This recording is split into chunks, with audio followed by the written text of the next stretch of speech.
Assalamualaikum warahmatullahi wabarakatuh. Perkenalkan, nama Ibu Fathu. Nah, gimana kabarnya hari ini anak-anak? Alhamdulillah, luar biasa. Allahu Akbar. Ya, kali ini kita akan membahas mengenai perkembangbiakan pada hewan. Ada yang tahu perkembangbiakan itu apa? Ya, perkembangbiakan sendiri adalah suatu kemampuan makhluk hidup untuk menghasilkan individu baru yang sifatnya sama seperti induknya.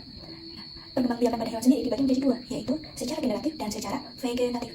Nah, kali ini kita akan membahas mengenai perkembangbiakan hewan secara generatif. Ada yang tahu perkembangbiakan secara generatif itu apa?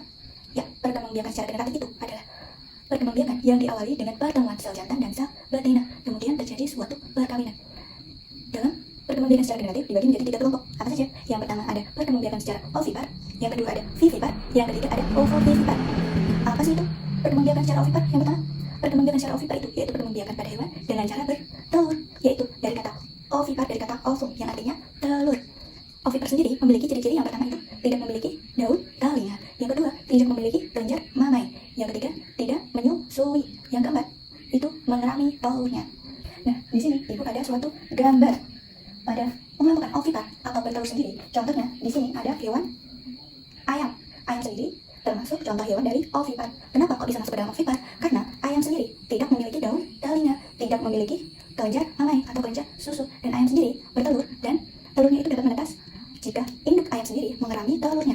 Jadi ayam termasuk ke dalam hewan ovipar. Kita masukkan ke dalam. Kemudian, apakah ada lagi di dalam sini yang termasuk hewan ovipar? Nah, ini namanya apa? Bebek. Ya betul, bebek sendiri. Kita amati ciri-ciri dari bebek sendiri. Apakah memiliki daun telinga? Tidak memiliki. Apakah memiliki kelenjar susu? Tidak memiliki. Jadi bebek termasuk ke dalam hewan ovipar. Kemudian kita cari lagi. Di sini ada kura-kura. Kura-kura juga termasuk ke dalam hewan ovipar. Betul sekali. Nah, kemudian yang kedua ada vivipar. Apa sih itu hewan vivipar? Hewan vivipar yaitu perkembangbiakan hewan dengan cara melahirkan. Ya. Pada vivipar sendiri memiliki ciri, yaitu yang pertama dia memiliki daun telinga, kemudian yang kedua dia memiliki kelenjar mamai, yang ketiga dia dapat menyusui anaknya, kemudian yang keempat hewan vivipar termasuk ke dalam mamalia. Nah, di dalam pada sini ada beberapa gambar. Kita ambil hewan yang termasuk vivipar apa saja. Nah, di sini ibu akan mengambil yang pertama. Gambar ini gambar gajah. Gajah sendiri kita amati, gajah sendiri memiliki apa? Daun telinga. Kemudian gajah memiliki kelenjar mamai, sehingga gajah berkembang dengan cara melahirkan.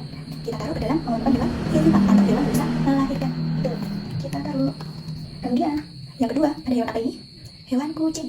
Nah, pasti di salah satu teman kita ada yang memelihara kucing kan? Kita pernah mengamati dari organ tubuh dari kucing sendiri. Kucing sendiri memiliki apa? Daun telinga. Kemudian memiliki kelenjar mamai. Dan kucing termasuk ke dalam hewan vivipar. Pasti kalian juga pernah melihat kan? Kucing sendiri menyusui anaknya. Ya, jika hewan menyusui, maka termasuk ke dalam hewan vivipar. Mari kita masukkan ke dalam vivipar. Nah, selanjutnya ada hewan apa lagi? Ada hewan sapi. Sapi sendiri memiliki daun telinga, kemudian memiliki kelenjar mamai, sehingga sapi termasuk ke dalam hewan vivipar. Mari kita masukkan ke dalam hewan vivipar atau hewan yang melahirkan. Nah, yang ketiga apa sih itu? Nah, yang ketiga ada perkembangbiakan hewan secara ovovivipar. Apa sih itu ovovivipar? Ovovivipar sendiri yaitu berkembangbiak dengan cara bertelur dan melahirkan. Dengan ciri hewan itu bertelur, tetapi telurnya disimpan di dalam tubuh induknya, dan dia akan menetas jika sudah dirasa waktu yang tepat. Telur tersebut akan menetas dan akan dilahirkan. Jadi hewan ovovivipar itu bertelur di dalam tubuh induknya, kemudian akan dilahirkan dengan individu baru atau bertelur dan melahirkan. Contohnya pada hewan apa saja sih ini? Yang pertama itu ada yang tahu ini hewan apa? Ya, hewan platypus. Platypus sendiri termasuk ke dalam hewan ovovivipar. Nah, platypus sendiri yang salah satu yang mempunyai kelenjar susu di antara hewan-hewan ovovivipar yang lain. Platypus mempunyai kelenjar susu. Nah, platypus sendiri bertelur di dalam perut induknya. Kemudian jika sudah waktunya untuk menetas, maka individu atau telur tersebut akan menetas di dalam tubuh induknya dan akan dilahirkan. Jadi platypus termasuk ke dalam hewan ovovivipar. Kita masukkan ke dalam saja hewan ovovivipar. Kemudian ada yang tahu hewan apa? Hewan kuda laut. Kuda laut sendiri yaitu termasuk ke dalam hewan ovovivipar tadi, yaitu yang dengan ciri-ciri hewan ovovivipar. Dengan ciri-ciri tidak memiliki daun telinga dan tidak memiliki kelenjar susu. Kuda laut sendiri tidak memiliki daun telinga dan tidak memiliki kelenjar susu. Nah, kuda laut sendiri bertelur. Telurnya itu berada di dalam tubuh induknya dan akan dilahirkan di waktu yang tepat. Contohnya adalah kuda laut yang kedua.